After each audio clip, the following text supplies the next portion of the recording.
What if you did everything right and it still wasn't enough? That's the question Marcus couldn't shake. 51 years old, senior operations manager at a logistics firm in Ohio, disciplined his entire adult life. Maxed his 401k every year since he was 32. Never carried credit card debt. Drove the same truck for 11 years. Last month, he pulled up his retirement projections and felt the floor drop out from under him. He was following every rule the financial world had handed him, and he was still tracking towards somewhere between comfortable and anxious. Not wealthy, not free, just okay. What Marcus uncovered is what this entire video is about. The wealthy do not primarily rely on compounding the way you have been taught to use it. And the reason why is not what you think. Today we are walking through a framework I call the capital density doctrine. 5 connected principles that reveal how wealth actually accumulates at the top and what men in their prime earning years can do about it right now. Subscribe below if you want thinking that respects your intelligence. The cost of not knowing this framework compounds just as surely as money does. So let us start with the most uncomfortable question first. If compounding is so powerful, why are the majority of disciplined, consistent, long-term savers still not wealthy at retirement?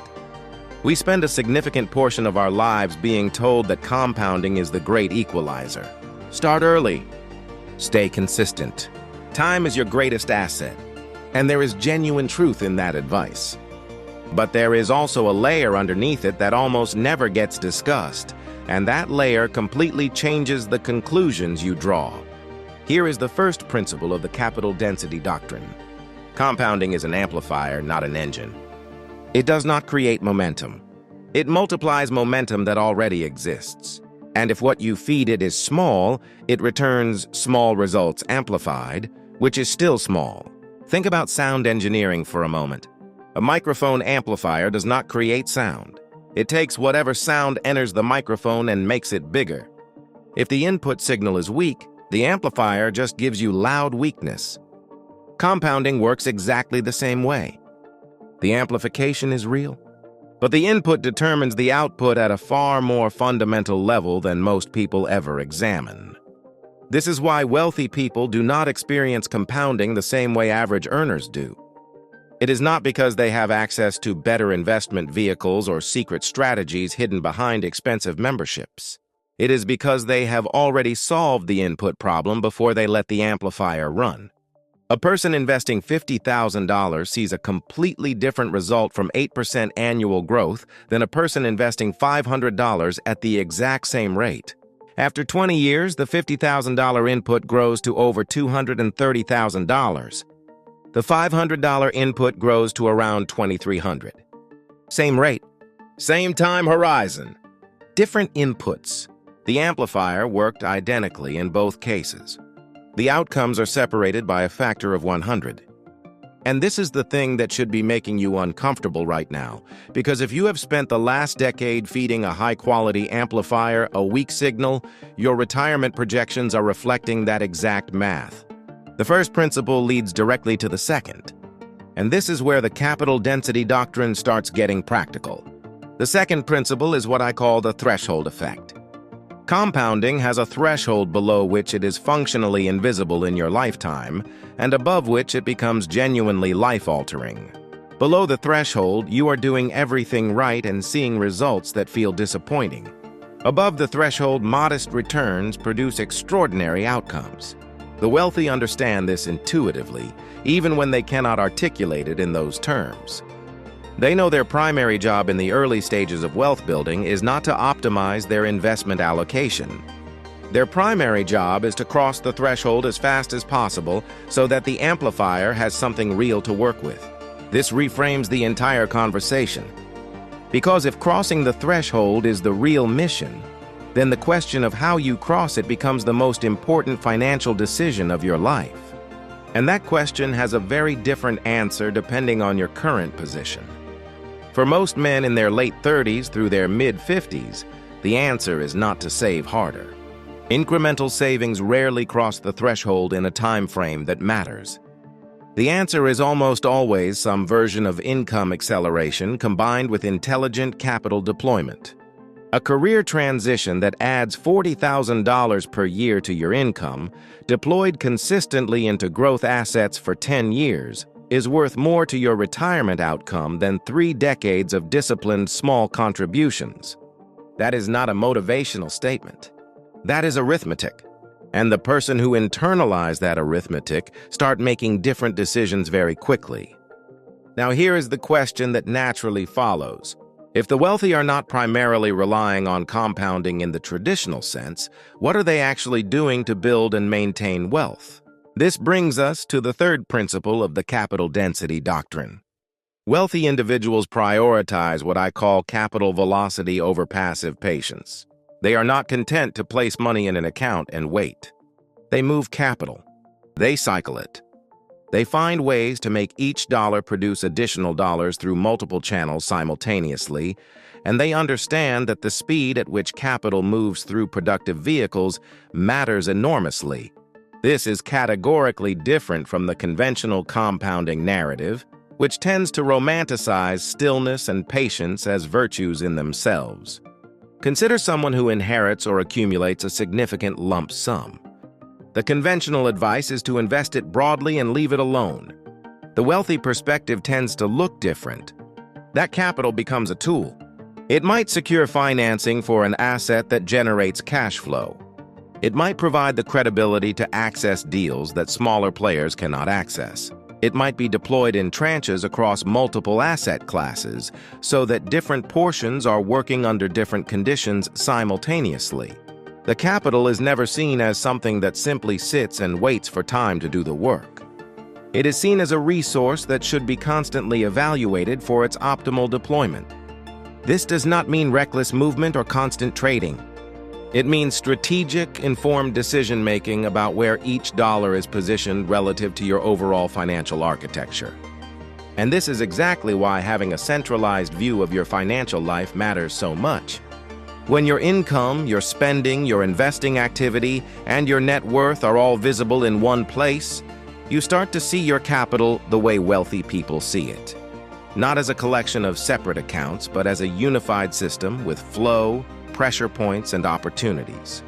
And to make this journey effortless, we are building the Trip to Wealth Command Center, a Google Sheets system that brings your income, spending, investing, and net worth together in one place. It is your personal strategy hub designed to expose money leaks, highlight growth opportunities, and show how small decisions compound into real wealth. Join the early access list below and secure a discount as an early supporter. Every wealth system needs a strategy. This is where yours begins. Moving to the fourth principle of the capital density doctrine, and this one requires a degree of intellectual honesty that not every financial content creator is willing to ask of their audience. The fourth principle is called asymmetric leverage.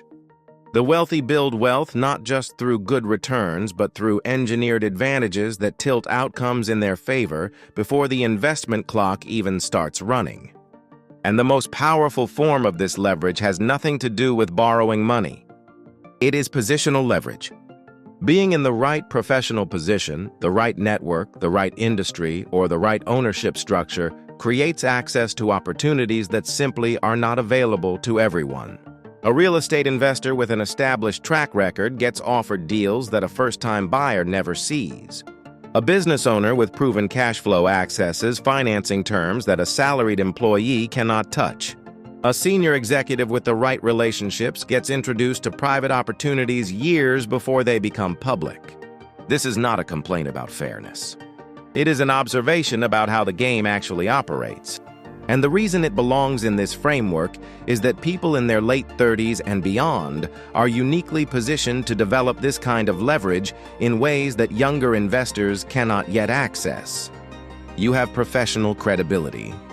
You have relationships. You have a track record. You may have domain expertise that represents real value in investment contexts.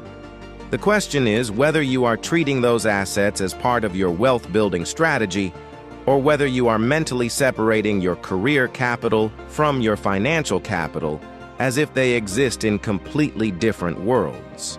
The wealthy do not make that separation. Every form of capital, human, social, financial, and intellectual, is viewed as part of one integrated system, and each form can be converted into the others with the right strategy. This leads to something that often gets glossed over in financial content because it feels less tangible than investment vehicles and tax strategies. The compounding of professional and intellectual capital frequently outpaces the compounding of financial capital in the early and middle phases of a wealth-building journey. A person who invests $500 a month into index funds while ignoring his career growth is making a choice that the math simply does not support when you run it honestly. That same person, if he invested a meaningful portion of that $500, and more importantly, the same mental energy and time, into skills and positioning that increase his income by $30,000 or $40,000 per year, would reach the compounding threshold we discussed several years sooner. The returns on that acceleration, deployed into financial assets from that higher income base, compound on a completely different trajectory. Skill development is not the soft, feel-good part of financial strategy. For people in their prime earning years, it is often the highest return investment available. Now we arrive at the fifth and final principle of the capital density doctrine. And this one ties everything together in a way that reframes the entire conversation about compounding, patience, and time. The fifth principle is preservation as foundation. The wealthy understand that everything we have discussed, crossing the threshold, moving capital with velocity, developing positional leverage, building professional capital, all of it is irrelevant if the underlying capital base is being eroded.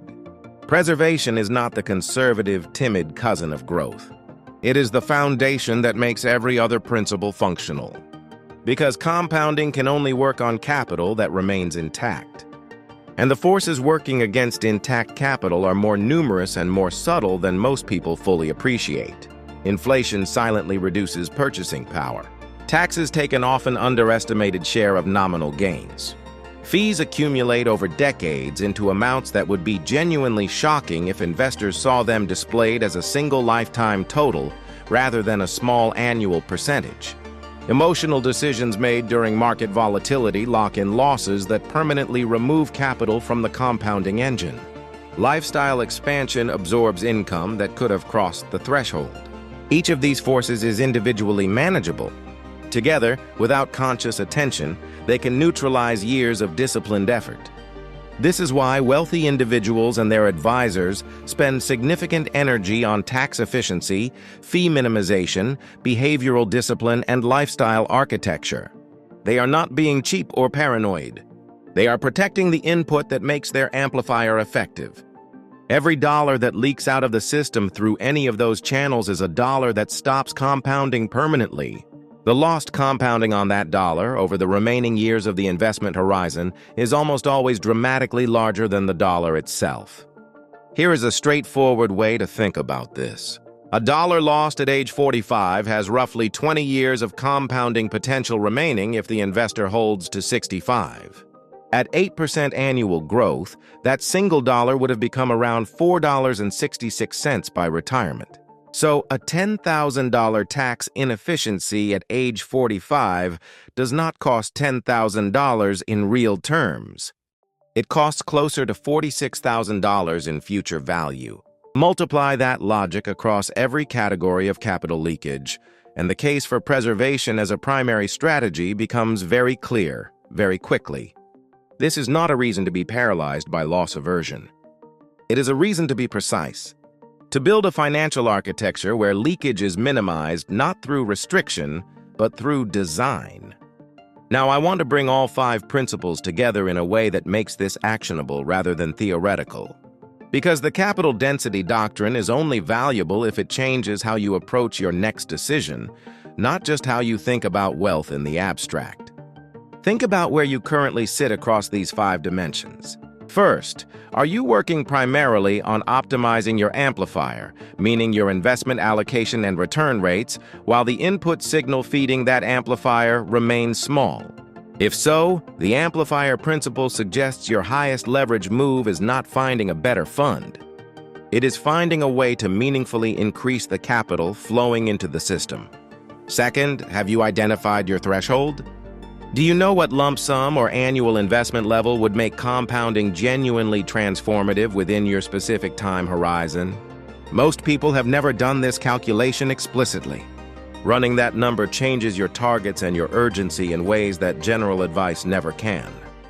Third, are you treating your capital as a unified active resource or as a set of passive accounts that you check occasionally?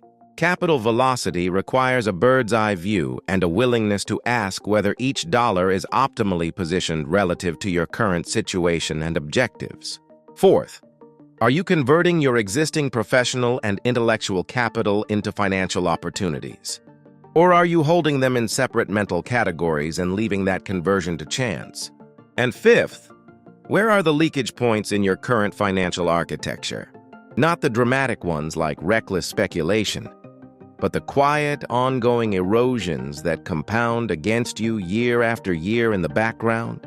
These 5 questions, answered honestly, are worth more than any specific investment tip, because they orient your attention toward the variables that actually determine long-term outcomes at your income level and stage of life. And this is the moment in the video where I want to hear from you directly. If you had to name the single biggest obstacle standing between you where you are right now and where you want to be financially, what would it be? Drop it in the comments below. One word, one phrase, whatever captures it most accurately for you. I read these, and your responses shape the direction of future content on this channel. This is a community of people who are thinking seriously about wealth at a level beyond the basic advice, and your input here matters. Here is something worth sitting with before we close.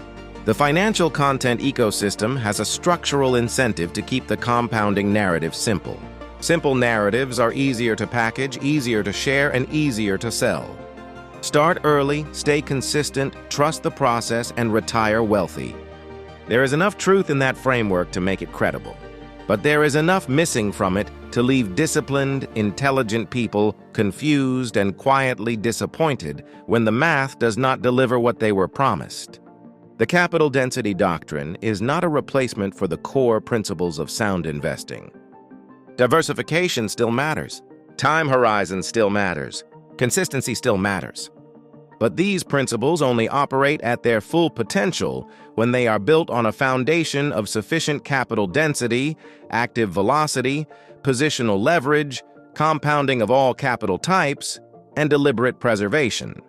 Without those foundations, you are running a sophisticated investment strategy on an underpowered base, and the returns will always feel smaller than they should.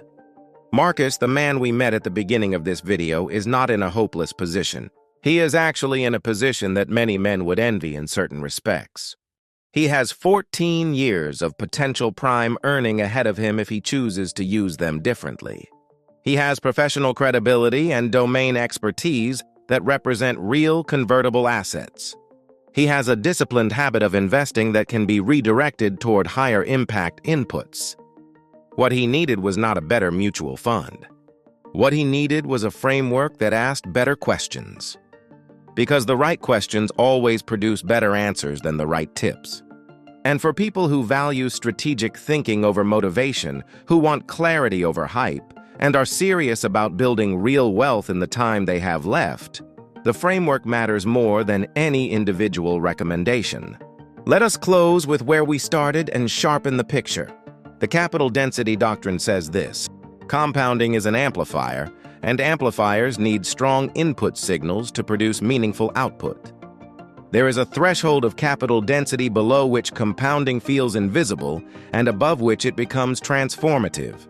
Capital velocity, the active and strategic movement of capital through productive vehicles, accelerates how quickly you cross that threshold.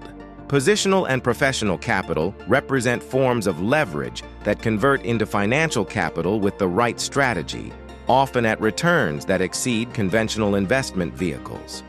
And preservation as foundation means that every dollar protected from erosion is a dollar that continues to compound for the remaining years of your investment horizon.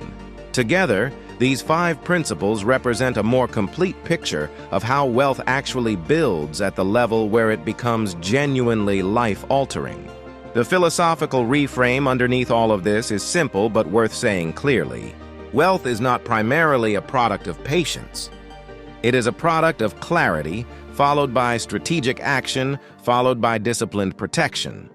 Patience without clarity is just waiting dressed up as a virtue. The men who build real wealth are not more patient than everyone else. They are more precise. They know what they are trying to accomplish. They know why the conventional narrative falls short for their specific situation. And they make decisions that align with the actual mechanics of wealth accumulation, rather than with the simplified version that fills most personal finance content. Your action challenge before the next video is this. Calculate your compounding threshold.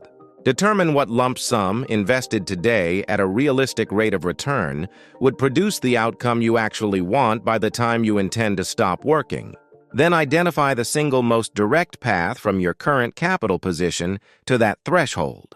Not through better fund selection, through the most impactful capital acceleration available to you given your skills, your position, and your current opportunities. That single calculation will tell you more about where to focus your energy in the next 3 years than any investment allocation spreadsheet. This video is for educational and informational purposes only.